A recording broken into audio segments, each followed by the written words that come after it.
Hare Krishna. Jai Prabhupada. I am just getting set up here to record this. And it looks like my batteries are dead. So, don't go anywhere. I have to get batteries. Otherwise, we're not going to be able to record this. So,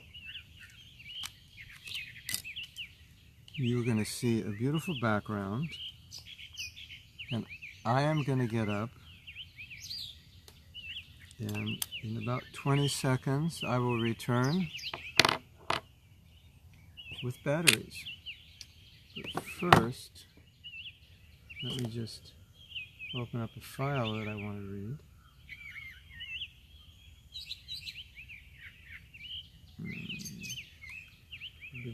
We've been talking about how we're being controlled. So, I'm going over here to get some batteries to put in this recorder, because this is where I record all the audio. And also this audio goes in to my phone, so it sounds better. So, give me maximum 20 seconds, and I'll be back, and then you can look at this beautiful forest.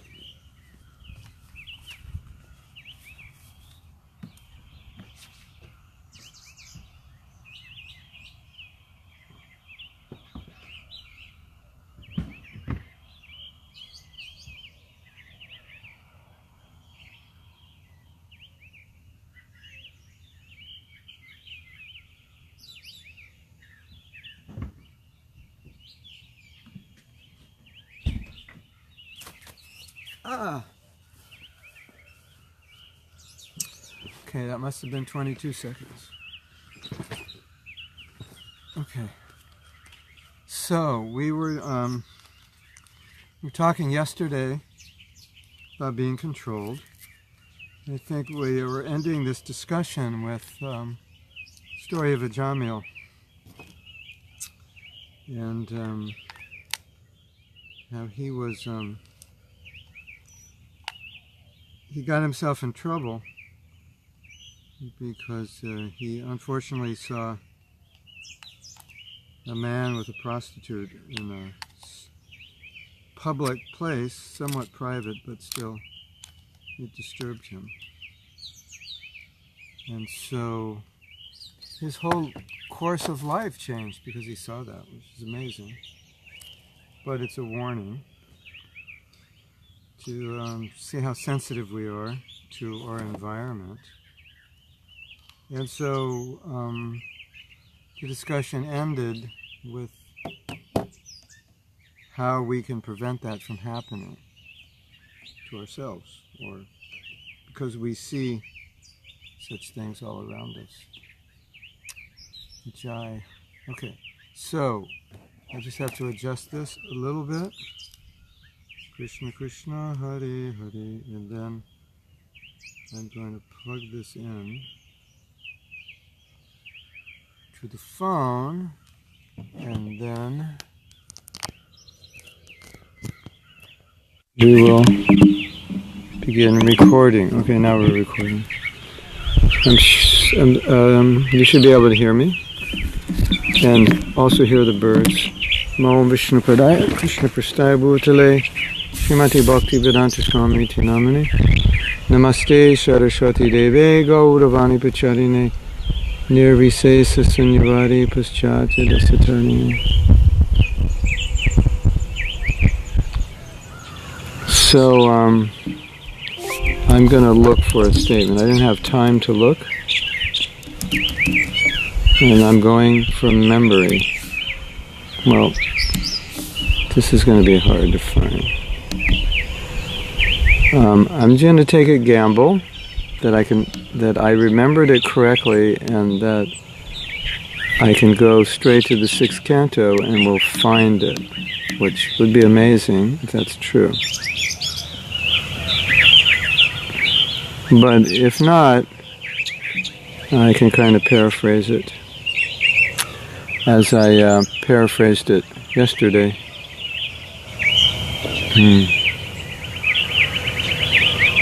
Well, here's something.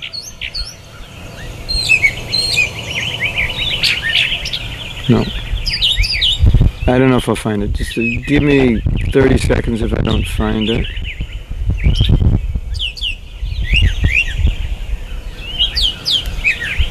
Well, here's something.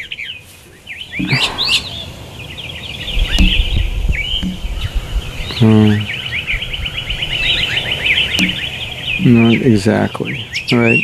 Give me 10 more seconds. Ah, I found it. Amazing. Krishna's mercy on us. No? Yeah. Okay. This is exactly what I wanted to find. So we had ended yesterday's class talking about how we can prevent ourselves from ending up like a Jamil.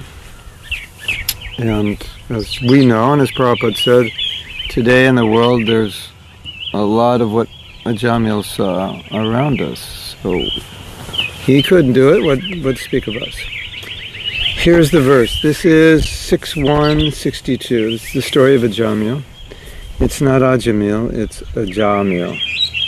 As far as possible, he patiently tried to remember the instructions of the Shastras not to see a woman. Well, let's go back a little bit.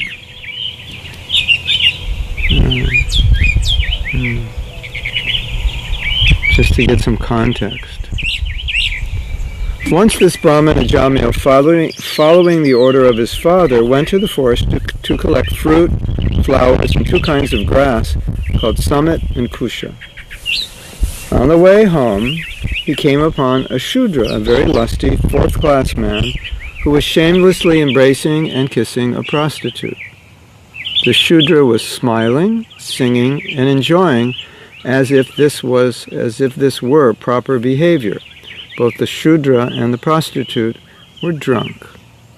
The prostitute's eyes were rolling in intoxication, and her dress had become loose. Such was the condition in which Ajamil saw them. So Ajamil was a young boy, or a young man, and he was raised as a Brahmin, and he'd never seen anything like this. So he was a bit shocked. The Shudra, his arm decorated with turmeric powder, was embracing the prostitute. When Ajamil saw her, the dormant lusty desires in his heart awakened, and in illusion he fell under their control. Purport: it is said that if one's body is smeared with turmeric, it attracts the lusty desires of the opposite sex. I don't advise you experiment with that. Just take it as a truth that we don't need to deal with. The word kama liptena indicates that the Shudra was decorated with turmeric smeared on his body. Okay, so what I wanted to read is the next verse. As far as possible, he patiently tried to remember the instructions of the Shastras not even to see a woman.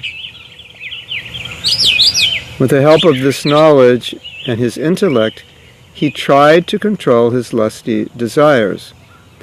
But because of the force of Cupid within his heart, he failed to control his mind. So, being trained properly, at least he tried. Purport, and this is what I was referring to yesterday, in answer to the question, how is it that a Jamil was not able to control himself, even though raised as a Brahmin, and how can we control ourselves?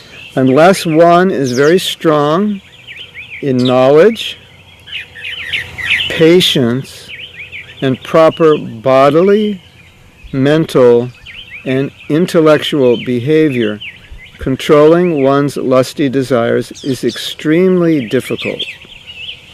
Thus, after seeing a man embracing a young woman and practically doing everything required for sex life, even a fully qualified Brahmana, as described above, could not control his lusty desires and restrain himself from pursuing them. Because of the force of materialistic life, to maintain self-control is extremely difficult, unless, so pay attention, unless one is specifically under the protection of the Supreme Personality of Godhead through devotional service. So he was a Brahmin, apparently not engaged in devotional service. And so there's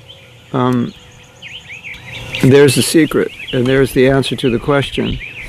Now, what distinguishes the Jamil from ourselves is that we're engaged in devotional service and he wasn't. And you know the story of Thakur Haridas, how he defeated the prostitute and later defeated Maya. It's also an example of how being engaged in devotional service protects one. And of course, there's so many stories. Still, we can't minimize the point that this story is teaching us, or what a Jamil is teaching us, that even for a devotee, it's difficult. But specifically, for someone who's not engaged in devotional service, it's extremely difficult to control oneself. And so what it shows is that these latent desires are very strong, and they're aroused in certain situations. So generally, it's advised that we keep a sattvic environment, and so there's no stimulus. If you're in the mode of passion, if that's your nature, and then you surround yourself with the mode of passion, then that magnifies your mode of passion. Similarly, mode of ignorance, similarly, mode of goodness. So we're trying to cultivate a life which is more sattvic. So if we surround ourselves by things which are sattvic, that's very helpful. Even if you're not sattvic, it's helpful. But especially if you're trying to be sattvic and you surround yourself with things which are sattvic, it's a very powerful combination. But if you're tamasic and you surround yourself with things which are tamasic, it's also a powerful combination. So that's the idea. So we spoke yesterday about the power of environment. So there was one guru, not a Vaishnava guru, but he said that environment is more powerful than willpower. And I would say for the average person, that's true. Your environment dominates your consciousness. So when you go to the Holy Dham, your consciousness is dominated by that environment. Then you come back home, you come back into the city, your consciousness tends to be dominated by that environment. Maybe not entirely, but you definitely notice the difference when you leave the Dham and you come back into your city. Because cities are in passion and ignorance. And we should never think that we're not affected by our environment, and we should always understand that. The more we can surround ourselves with the hearing and chanting of the Leelas and the Holy Name and the Sangha of devotees, the better we're going to be. It's just a reality. If we minimize that, or we minimize the chanting of the Holy Name, we are going to suffer, because if we don't do that, what are we surrounded by? We're surrounded by the passion environment that we live in. So that's the idea. So I wanted to read some things that Prabhupada had said that I didn't read yesterday. And these are, as far as I know, all from lectures or conversations. And this reiterates what we had discussed yesterday. So for those of you who weren't here yesterday, we were discussing how we're controlled either by the superior or inferior energy. But we're always controlled. We're never independent. By a scrutinizing analysis, we find that everyone is controlled by something else. No one, therefore, can be the true controller, but the Supreme Personality of Godhead, Krishna. This is supported by the Shastras. Ishara Parama Krishna. The Supreme Controller is Krishna. Krishna is never controlled by anyone, for he is the controller of everyone.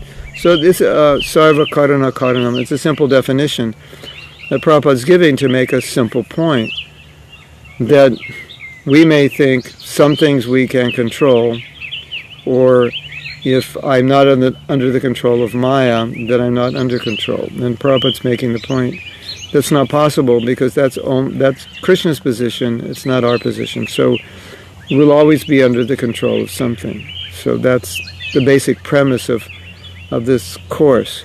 And so understanding that I'm under the control, still, what we discussed yesterday is that I can make a decision of what will control me. So if I understand I'm under the control of external situations, It doesn't mean that I don't have the independent thinking to make a decision about what situation I'll put myself in, or what, in other words, what I will allow myself to be controlled by.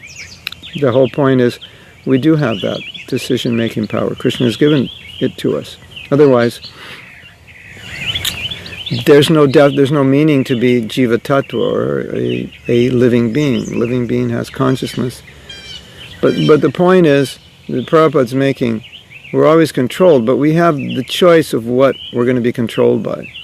And one time I was in a lecture, and Prabhupada was talking about the modes of nature, and he said, if you sit in Bhagavatam class, just by the act of sitting and hearing the vibration, you're in the mode of goodness. So anybody, just off the street, come, sit in this class. Prabhupada said, there's a verse in Bhagavatam, Shunnata Swa Kata Krishna Punya Shravana Kirtana. Punya means pious. Punya Shravana Kirtana. It's a pious activity to hear Bhagavatam and to speak it. And so Prabhupada said that some people, they listen to Bhagavatam, they don't understand it, but the fact that they're just hearing the vibration, it's punya, it's pious. It's a pious activity. That's interesting, isn't it? So just by putting yourself in the sadhu sangha, or putting yourself in the earshot of the transcendental vibration, something changes.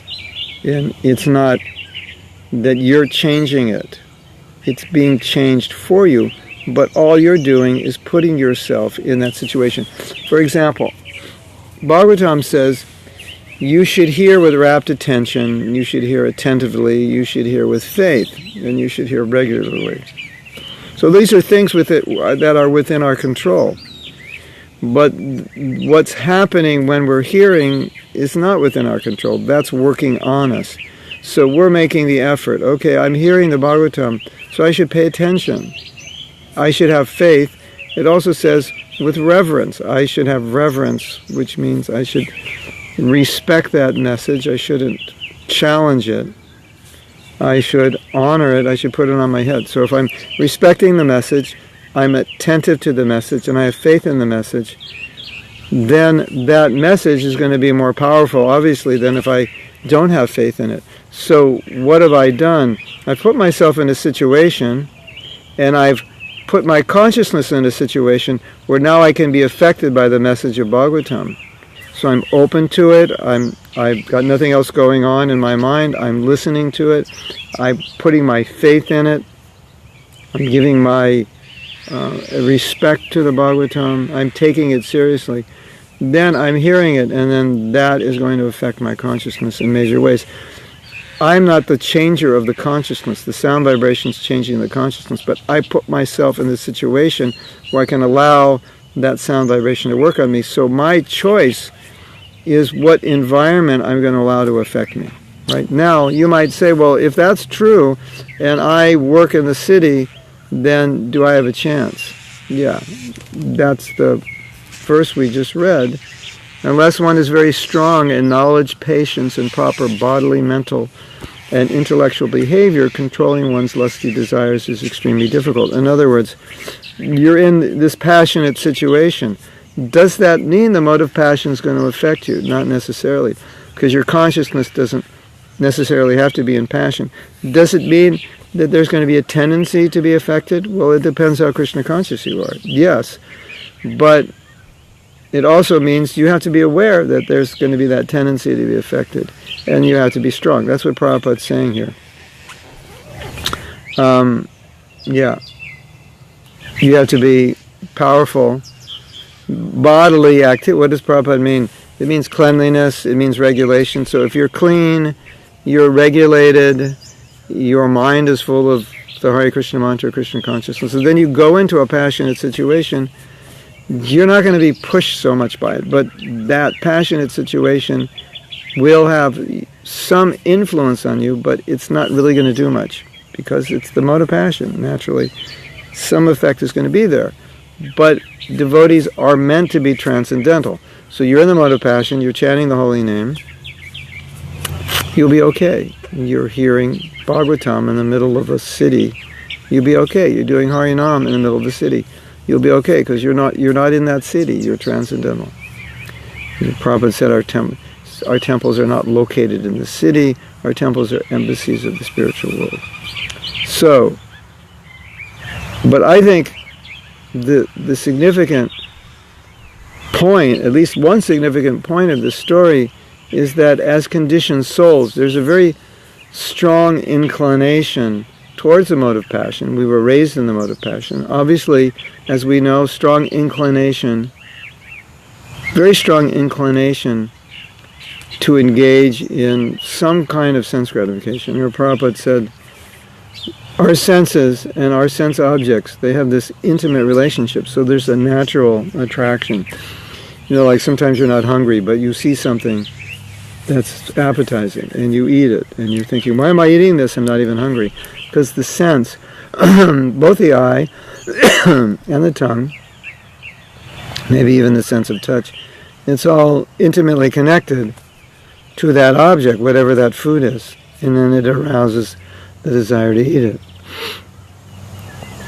So, yeah, the reality is, and there are many catalysts. Excuse me. There are many catalysts to our sense gratification. So, ladies and gentlemen, beware.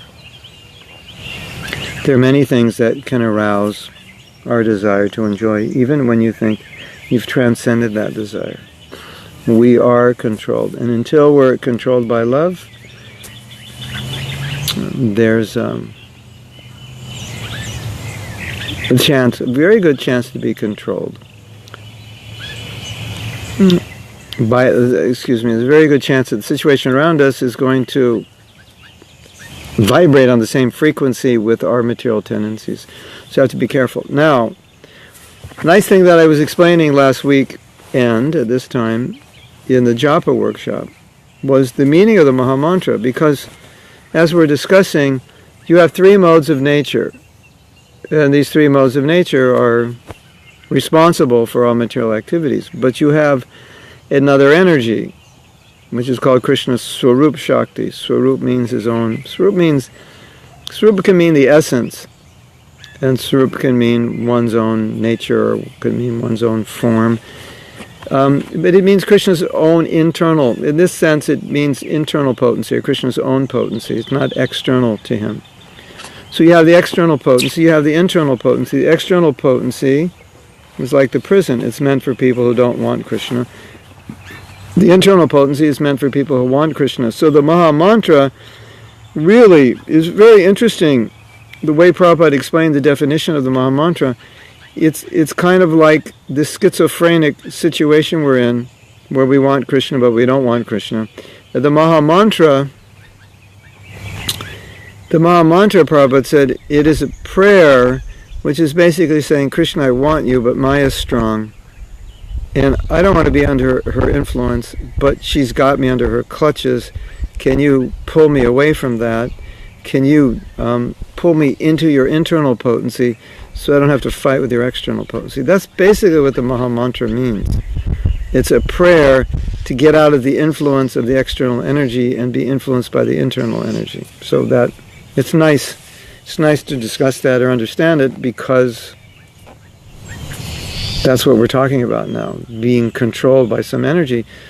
So we're chanting Hare Krishna, and we're saying, Krishna, can you control me by your internal energy? Please allow me to be controlled by that energy.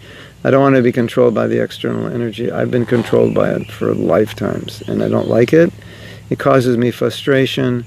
Can you just, instead of covering me, instead of allowing me to be covered by Maya, can I be covered by that energy which pulls me to you, which attracts me to you, which pulls me out of the three modes of nature, which enables me to have this very strong desire to serve you?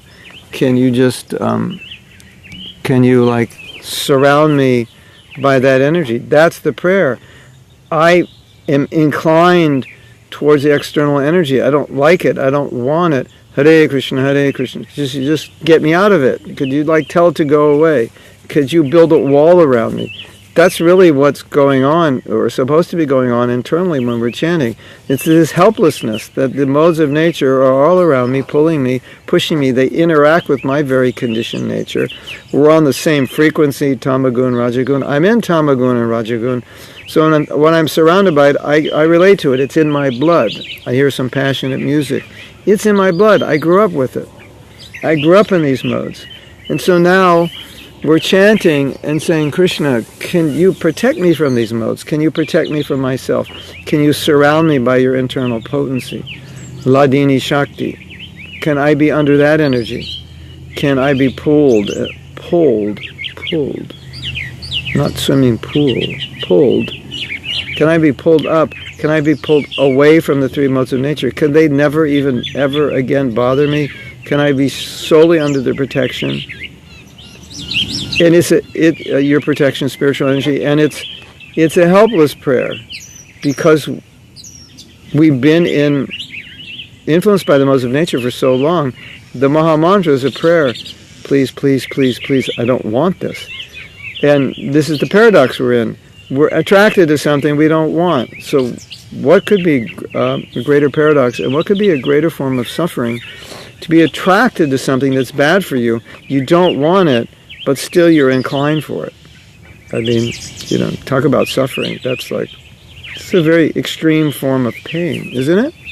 Don't you agree? So that's the mood of the Maha Mantra, that I don't want this. I'm conditioned to want it, but I don't want it because I know it won't make me happy. It won't do any good for me. It won't do any good for anyone. I'll just suffer. But I want it. I want the things that are bad for me because these modes of nature are interacting with me. So, Krishna, please, could you do something about that? Could you help me out of this mess? And specifically also, if you are in environments which are somewhat toxic in your life, in your service, in your business, whatever it is you're doing, your occupation, Krishna, please protect me. When I go out in the world, please protect me. Please help me so I don't forget you, because I'm so inclined to forget you, because I'm such a fool. And I'm so inclined to enjoy. Can you protect me from my own mind? Could you do that, please? So there's a question. Amrita Radhika is asking, what if you moved to live in a more sattvic environment, the farm and the temple environment, even though we will be engaged in seva pretty much all day? For any Neophyte devotee, we will still get pulled by lower modes. Oh, that's a question. Will we get pulled by the lower modes? The lower modes being possible are consciousness, not the environment. Richard Radhika is asking, is putting yourself in a sattvic environment, is that foolproof? Is that a foolproof solution to being influenced by the modes of nature? Yes and no. It works both ways. But it would be, you could ask the question, is living in the city guaranteed to be in Maya? Of course the answer is no. We're living in the city, we're preaching, we're still here, we made it. We're alive in Krishna consciousness. As every farmer in Satlagoon,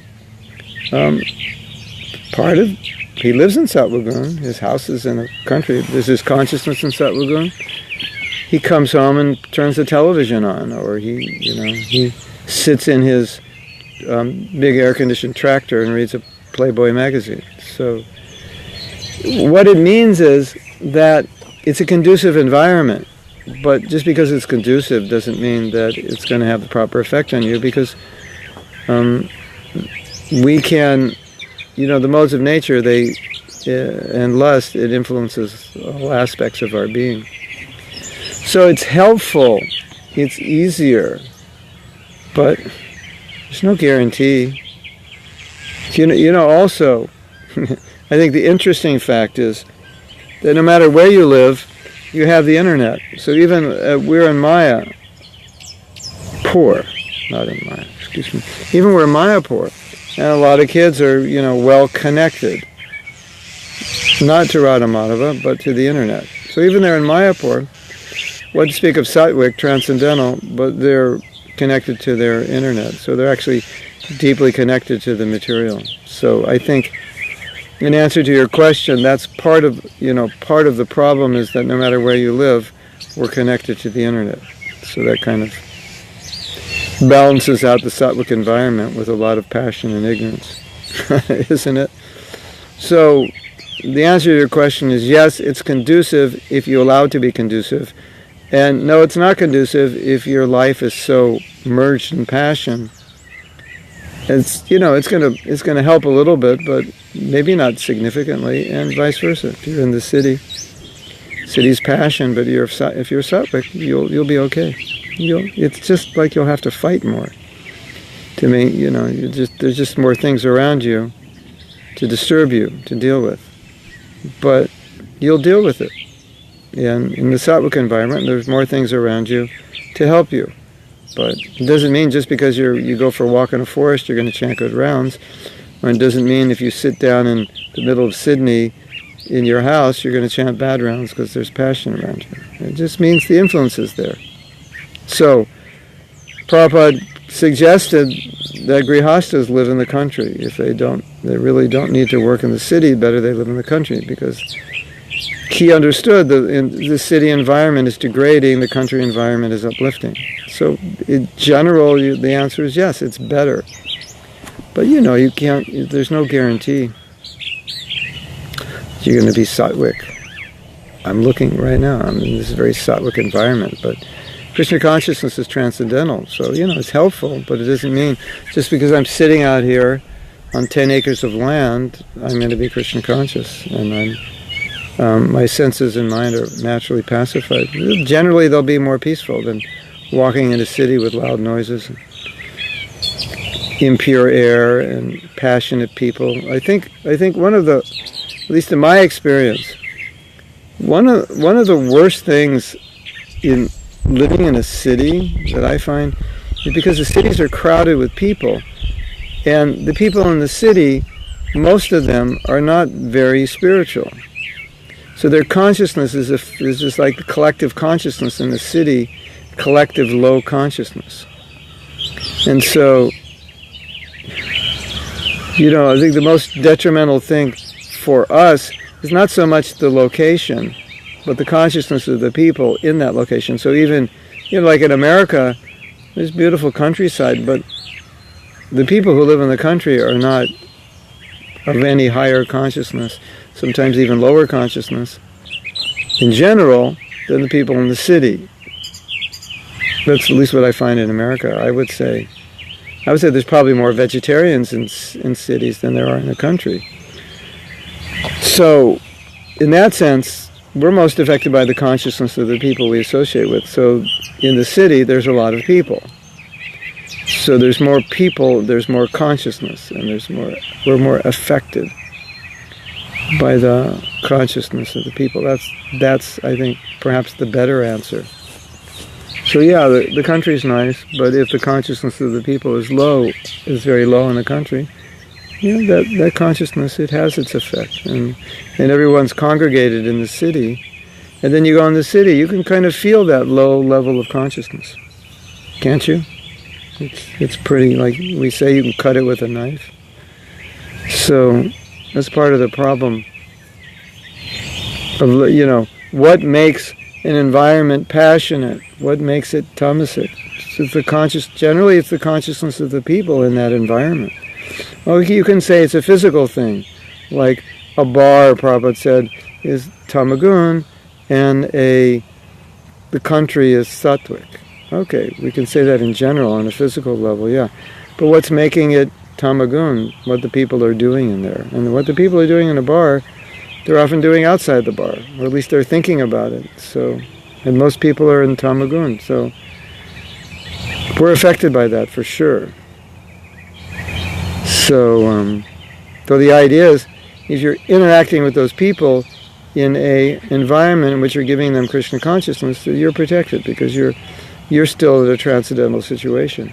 But if you're interacting, if you're just going, let's say, shopping at a mall, as soon as you go into that mall, mode of passion predominates, and all the people in the mall, what are they thinking about? Oh, are they thinking, what am I going to buy for Krishna? Here's some nice earrings. I think the deities will like that. No, they're thinking about themselves and decorating their bodies. So the mode of passion predominates. So if you hang out in the mall too much, you may be a little bit affected by that, by the consciousness of the people. isn't it? So, we have another statement by Sarveshwar. Is it Sarveshwar or Sureshwar? Raj, you were talking earlier about conditioning and free will. So, free will simply means where we want to be conditioned, materially spiritual. Or is there something more?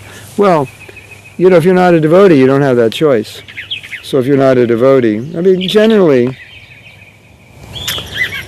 you say you have no choice. Otherwise, you can choose Krishna or choose Maya. But that's the big choice. But if you have no choice, then you can't create good karma or bad karma. If you have no choice, why are there all these karma kanda shastras saying, you know, do this and you get good karma, do this and you'll absolve your karma.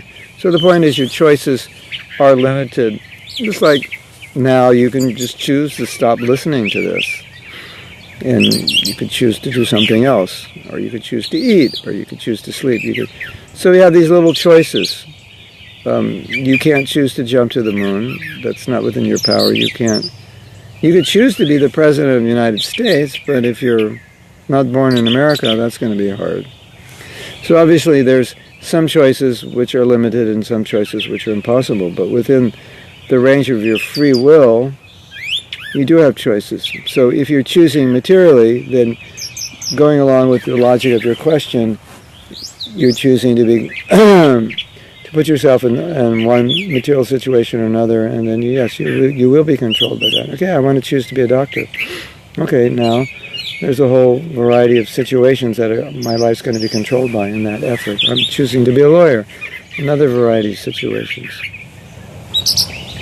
Always controlled by my mind and senses anyway, no matter what choice I make. So it would be wrong to say I don't have any choice materially. There are 4 regular principles. I choose to follow them. Whether I'm a devotee or not, I choose to follow them. They're pious activities. I can choose to be pious, I can choose to be impious.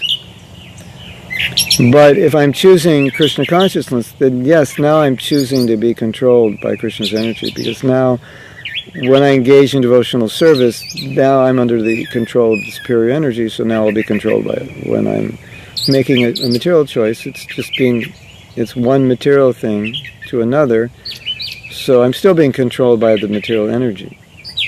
But yes, so obviously when Prabhupada says we're controlled, we're always controlled, we are just choosing what we're going to be controlled by. So little minute, Prabhupada said, minute independence, minute free will. You have to have some. Otherwise, there's no difference between you and a stone if you don't have free will. Right? And Prabhupada said that. That's the nature of Jiva Tattva. They have consciousness. Consciousness means free will. You can make choices. How can you become an atheist unless you have a choice? How can you become a theist unless you have a choice? How can you remain single or married unless you have a choice? We're not all robots. Say, oh, it's karma, it's destined. No, it's not entirely like that. You talk to any astrologer, they'll try to help you and say, okay, you have this karma, so you should do this. It's still, there's some free will within that karma that will make your situation better. Well, you have a tendency to be prone for accidents, so I suggest this week you don't travel because in your chart or astrologically this is a week where there are a lot of accidents. Okay, so you can make that choice if you believe it. Okay, I won't travel this week. It seems dangerous. Maybe if I travel this week, there'll be an accident. So I'm not going to travel. But I have a little choice, a little free will. Something. Okay, then how do you apply that in Krishna consciousness? Yeah, in Krishna consciousness, it's about effort. You have choice to make effort.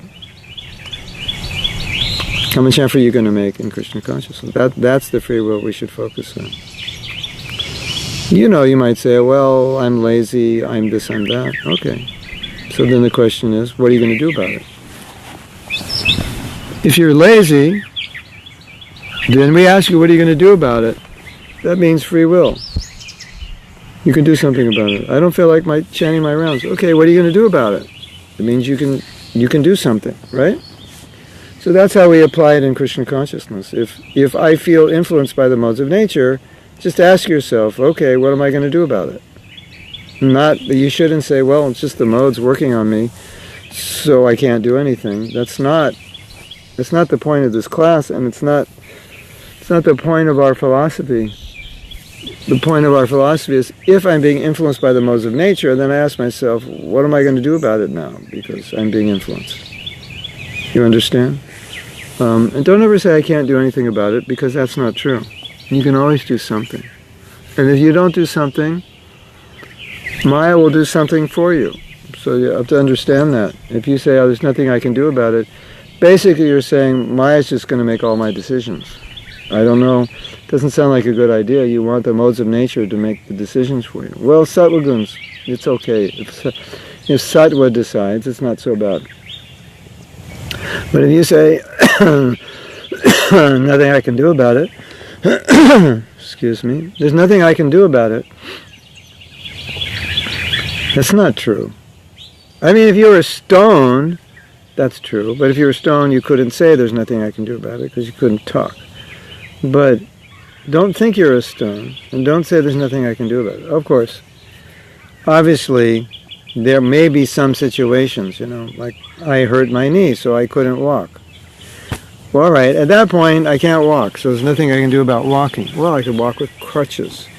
But I could take care of my knee, so now I can walk. So, but what I'm talking about is consciousness. Oh, my consciousness is in this state, nothing I can do about it. Oh, I can't chant good rounds, there's nothing I can do about it. I can't get up early, there's nothing I can do about it. No, don't ever say there's nothing you can do about it. That's an excuse. That's a royal excuse for not having to change. Making yourself feel good that you can't change. Rather than say there's nothing I can do about it, you should ask yourself, what can I do about it? I can't get up early. What can I do about it? My rounds aren't good. What can I do about it? I'm not inspired to preach. What can I do about it? I don't feel very spiritually strong. What can I do about it?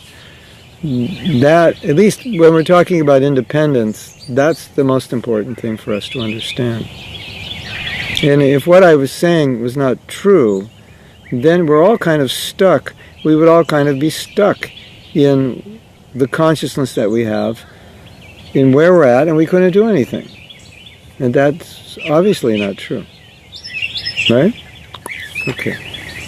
So Krishna Karshini says, we all have a kind of nature, and moving into the farm, some people can go crazy if we are in passion. Maybe it'd be better to live in the city and take advantage of it and share Krishna consciousness with others. Seymour. Using our passionate nature. Ha ha ha. Yes and no. Well, Prabhupada once wrote that grihastas should live in the country unless they have service in the city. So half of your statement is correct. Better we live in the city so we can preach. If we don't have to live in the country, then live in the city for preaching. But Prabhupada said, live in the country if you don't have to live in the city. So what did Prabhupada mean? He meant the cities are hell, and your mind's going to end up in hell if you live there. Now, Krishna Karshini is saying, yeah, but some people, they go to the country, it's too quiet. They go completely insane. There's no noise. You hear can you hear the birds? Do you hear the background birds? You hear the birds? I can't deal with this. I don't hear any traffic. All I hear is birds. This is driving me crazy. So, it's true. People who are used to the city, sometimes they go in the country and it's like too quiet. But, so I understand what you're saying, Krishna Karshini, and I agree partially, but I think it's a cop-out. I think it's actually a problem that people can't live in a sattvic environment. If you want to be Krishna conscious and you go crazy in a sattvic environment, it's not a good sign. And to say, well, I'm too passionate, I have to live in the city, I'll go crazy in the country, it's true. But it doesn't mean that because it's true, that's right. It's a problem that if we're like that, it's a problem. Of course, the solution is live in the city, engage your passion. That's true also. But, and we can do that. And as somebody's saying, country is nice for a few days, but we should be in the city to preach. We should be in the city to preach. Prabhupada, his point was, if you don't have to be in the city because you're not preaching, why live in it? Because Prabhupada did not like the cities. Believe me, he didn't. He liked them for preaching, but for living, he didn't like them. There's so many examples of Prabhupada glorifying the country and denigrating the cities. There's just like hellish places. Ugra karma, where people are doing horrible work. Factories, traffic, just situations which he looked at and just depressed him. And he didn't think living in a city was a good idea. So we should understand that point. Okay, we'll take your other point, that some people, if they live in the country, will end up in the mental hospital because it's too sattvic. I can't take this, it's too sattvic. It's too peaceful. It's so peaceful out here, I'm going totally crazy. Yeah, you can do a play about that. That's what's going on. It's so peaceful, my rajasic nature can't take it. There's too much sattva. Okay, as I said, we recognize that problem, but at least recognize it's a problem. Okay, I'm passionate. I live in the city, I engage my passion. Okay, better than going crazy in the country. Engage your passion, but at least understand that going crazy in the country is not a good sign. It's a sign there's too much passion. Like you go to Ayurvedic doctor, you may have too much heat in your body, so they'll give you medicine. So, okay, you have too much passion in your consciousness, Take 3 doses of the country. No, I can't take that. Don't give me that medicine. No, you have to take this medicine. No, I don't want it. No, that's a bad sign. So, yeah, you should like the country. That's a good sign. But you shouldn't be attached to living in the country. If you have service in the city, go for the city. Go there. Save the fallen souls. That's where they all live. So there's some balance in that question. Okay, Jimena says, I think the people in the city can be inspiring in the reverse way. I just came back from the city. It's crowded. People are very much in passion. But in the middle, there's a yoga shop. A yoga shop. Where I went to buy japa mala. Thought it was inspiring. Because I don't want that, a shop of devotees, middle of the city. I'm sure exactly what you're saying. Yeah, I mean, anything can be used for Krishna. That's for sure. City needs devotees, that's for sure. Not country nice for a few days. No, Prabhupada said, if you don't need to live in the city, live in the country. Okay, we're going to hear from Sundari Radha, who lives out her back windows, 100 acres of nature. So what does she say? I live in the country in total isolation, close enough to the city to go on Harinam or Sankirtan, and then we leave and go back to a very sattvic environment. Best of both worlds. Yeah. Yes. Anyway, ladies and gentlemen, Prabhus, female Prabhus, mamas and papas, I have to say this. Our spiritual master, founder Acharya, Srila Prabhupada, loved the country. He loved the concept of living in villages, producing everything you need locally.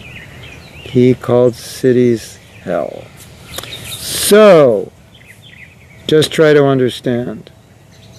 We may have to live in hell to preach, but if we're attracted to the cities, if they inspire us for any other reason than preaching, that's not good. It's just the reality. It's not good. So try to understand that. And Prabhupada pushed farm communities, living off nature. He pushed it. And because he was afraid, if we live in the city, we will work like the beast of burden, the ass, and we will lose our Krishna consciousness. So I know some of you love the city, but try to understand, why do you love it? Do you love it because it's a good place for Harinam? Or do you love it just because it's an exciting place to live? If you love it for preaching, all glories to you. If you love it as an exciting place to live, then try to understand that that's not exactly what devotees are attracted to sattvic things. They're not attracted to the devotees are supposed to be attracted to sattvic. A pure devotee is not attracted to passionate things. There was a story. Prabhupada was in India on a train. They were coming out of the city into the country. Basically, country in India means farms. All the land's utilized generally. As soon as they got in the country, Prabhupada said, "Isn't this nice? It's so nice you can breathe. It's open. City is so hell." So it's like immediately, that's how Prabhupada felt. So if we feel that way, it's good. I missed a comment. Okay, what was the comment I missed? The country's nice for a few days. I think city needs devotees. Yeah, definitely. Act my way into a more sattvic mode of nature. Yeah, we have to become sattvic. I mean, the thing is, we're supposed to be sattvic. We want to be influenced by that. A shop of devotees in the middle of the city.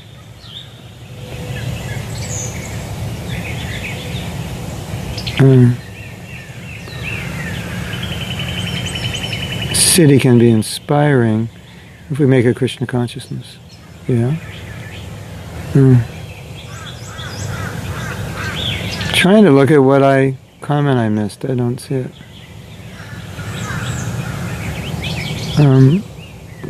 Whoops. If I missed your comment, can you make it again?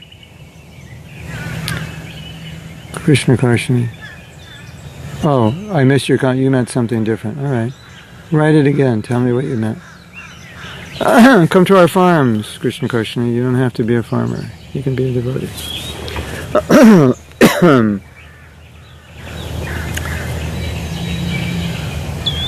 Both things are going on.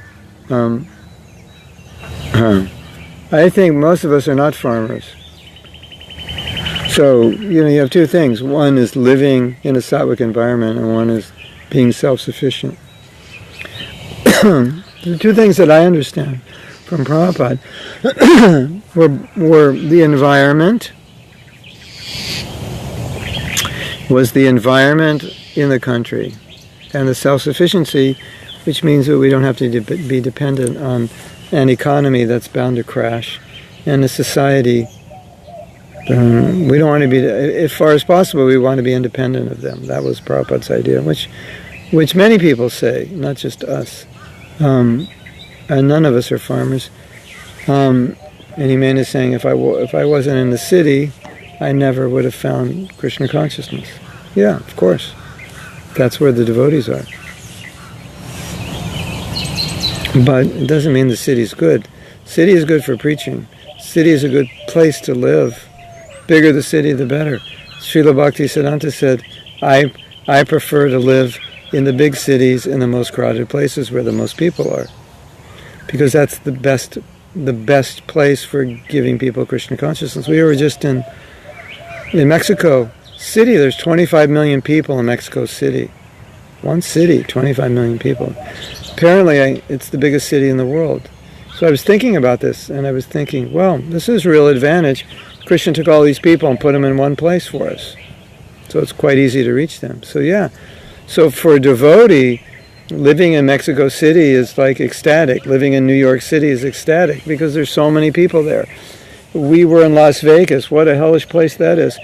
And we went on Harinam on Friday night. It was amazing. There's so many tourists there. It was like doing Harinam in Manhattan. So yeah, for a devotee, living in a city is like ecstatic because all the people are there. But what Prabhupada was talking about is for our personal Krishna consciousness. I was just with some devotees in Mexico City, another Gaudiya organization, and they said that for them it's so heavy always being in Mexico City, the vibes are so heavy, that about an hour out of the city they have an ashram, and they periodically go there just to, what's the word? Thinking of a word when you go, something, detox, yeah. They go there to detox from the city.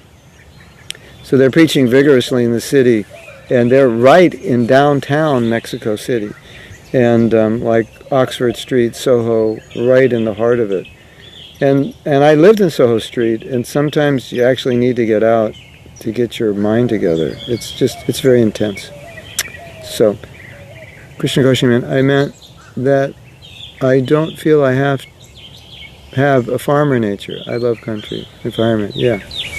Yeah, most of us don't have a farmer nature. Oh, maybe we do, we just don't know it because we never done it. Yeah, so one thing is living in the country, one thing is being a farmer. My wife is now officially a farmer. We're growing bell peppers, tomatoes, squash, chili peppers, sunflower seeds, okra. Yeah, we're officially farmers now. Should I take you over to our garden? It's a bit away from here. Yeah. So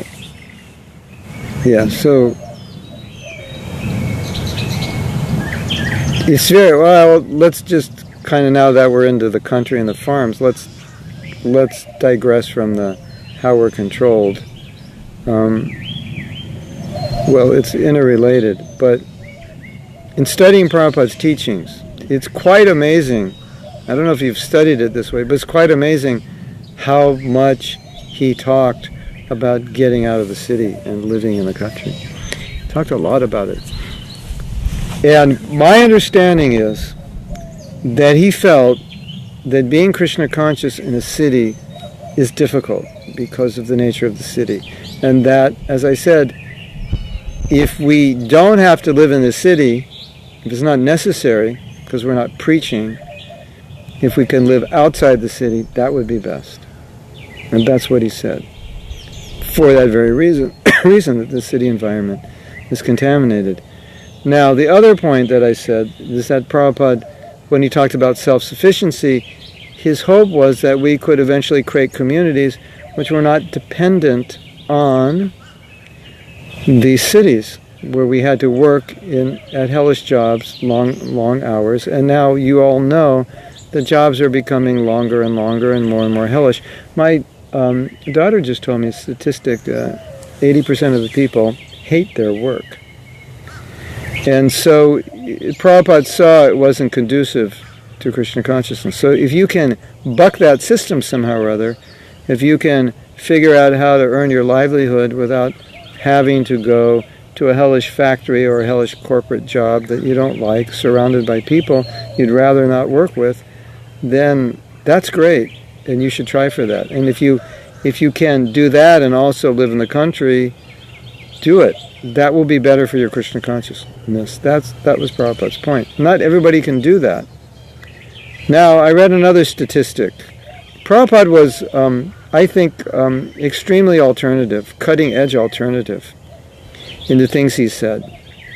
And I think in the years that Prabhupada has left, it seems our movement is not as alternative as it was when it started. It's like, some of these things that Prabhupada said, they've struck the heart of some devotees, and devotees are actively working to make them happen. Other things that Prabhupada said, maybe they haven't struck a chord with everybody. But Prabhupada was very alternative, Get off the grid, talk about get off the grid. Don't be dependent on society. Now, of course, for preaching in the city, we can't be off the grid, but the idea was have communities that are off the grid. And the way I see things going is that it's becoming more and more difficult to live in cities, and people are working harder and harder, and it's not healthy. It just is not healthy physically, emotionally, mentally. It's not healthy for your family, and it's not healthy for your spiritual life. Many devotees need to live in the city to maintain the family. They need to work. That is the sad reality. Yeah. So my point is, Prabhupada is saying, can you do it some other way? And if you have to live in the city, Prabhupada encouraged devotees working together.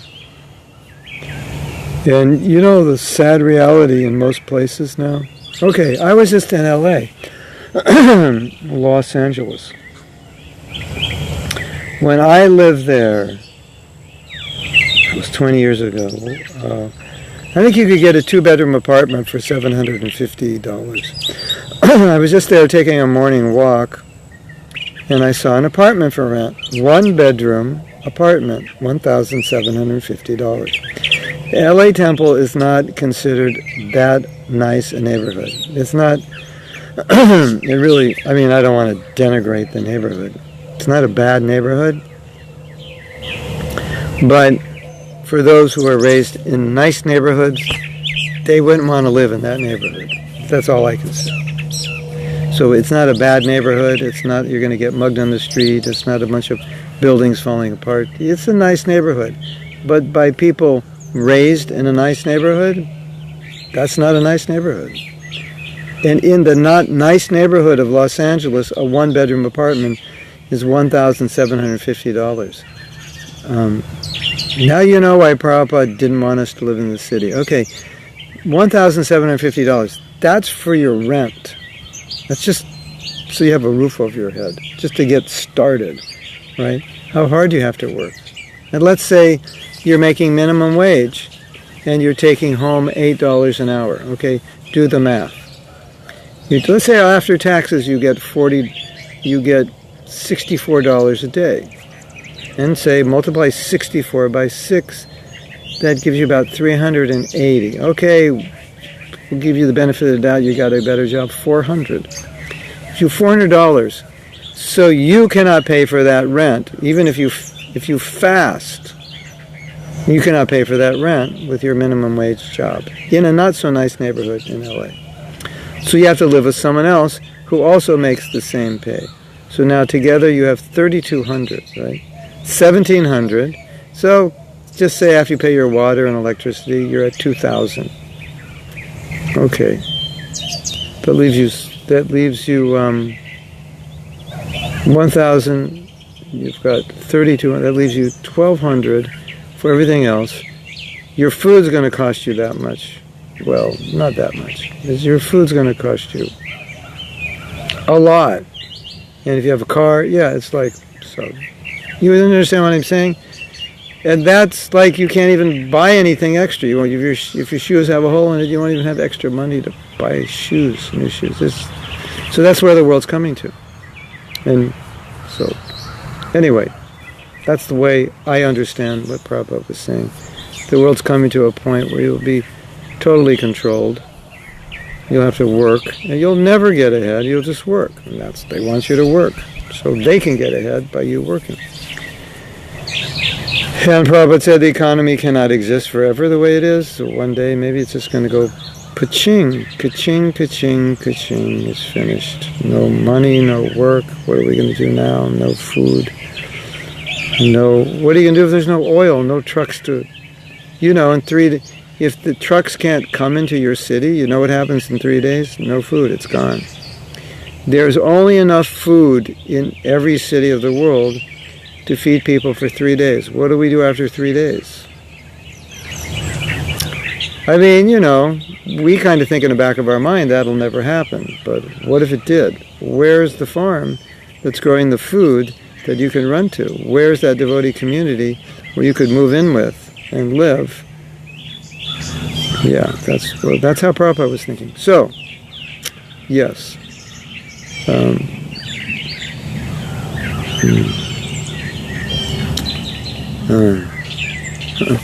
Amrita Radhika says, yeah, we do outreach. And so you can cope. Yeah. I mean, in a sense, we love these big cities for preaching. That's for sure. We just love it. But we also have to understand, we might love it. We're going to eat each other when there's no food. We might love it because we love the mode passion. And so, if so, that's a problem. So, that's what I wanted to say. Yeah. It's an austerity to live in a city, but we do it because it's conducive for spreading Krishna consciousness. But also, it's nice to bring people out to a country. People like to go out. And I'd like to give you an example. This is a good example. If you do a retreat and you bring people to the country, especially people who don't get a chance to go to the country, when they get out there, they feel different. And so it's much easier for them to understand and practice Krishna consciousness in that environment. There's no distractions, there's no passion. It's easier to chant. It's easier to sit and listen to a class, as long as they don't have their phones on. And so our experience of doing retreats is that just getting people out of the city, if that's all you did, it's just fed people prasadam, had a little kirtan, got them out of the city, even that would be a major upliftment for them, and in a major way transformational. What to speak of actually hearing and engaging in transformational work. Because even if you didn't, just some basic Krishna consciousness in the country, there's a major effect on people. That's my experience. So there is power. There is power in the country of just people settling down, getting away from this passionate life, because people don't have time to think. And they get to the country, they can think, and they can see this is how God made the world. And one of the things that I see by being in the country is that very thing. You see how Krishna made the world, and you understand, or you think, that a couple hundred years ago, most people lived in the country. This is the way the world was, except for some big cities, and the cities weren't that big. This is how at least half or more of the population lived. And you can see it's just so different. It just works differently. So the influence is different, more conducive. That's the idea. So we're going to stop here.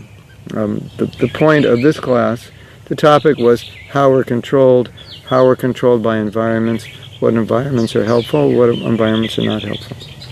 So can I stop now? Do I have your permission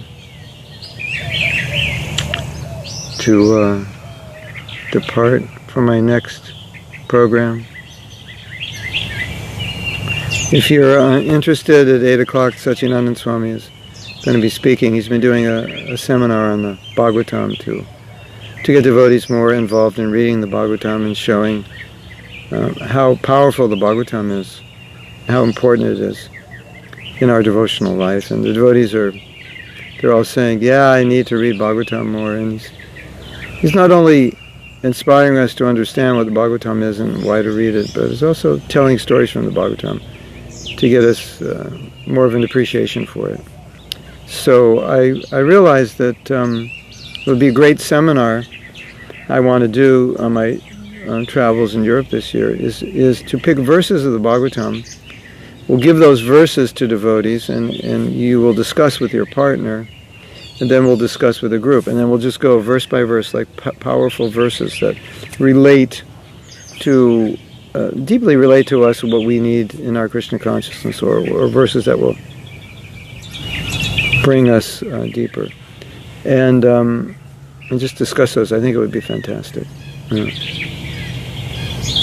Yeah, read Bhagavatam in the city. You go to the maybe Alachua Temple website, or Krishna.com. I think you go just look Alachua Temple and see if you can find the broadcast. Yeah. So I'm going to go now. You know why? It's drizzling. So it means it's time to go save my electronic equipment. Hare Krishna. Srila Prabhupada. On my Facebook, no, that means I have to hold my camera like that. And use up all the data that I used up in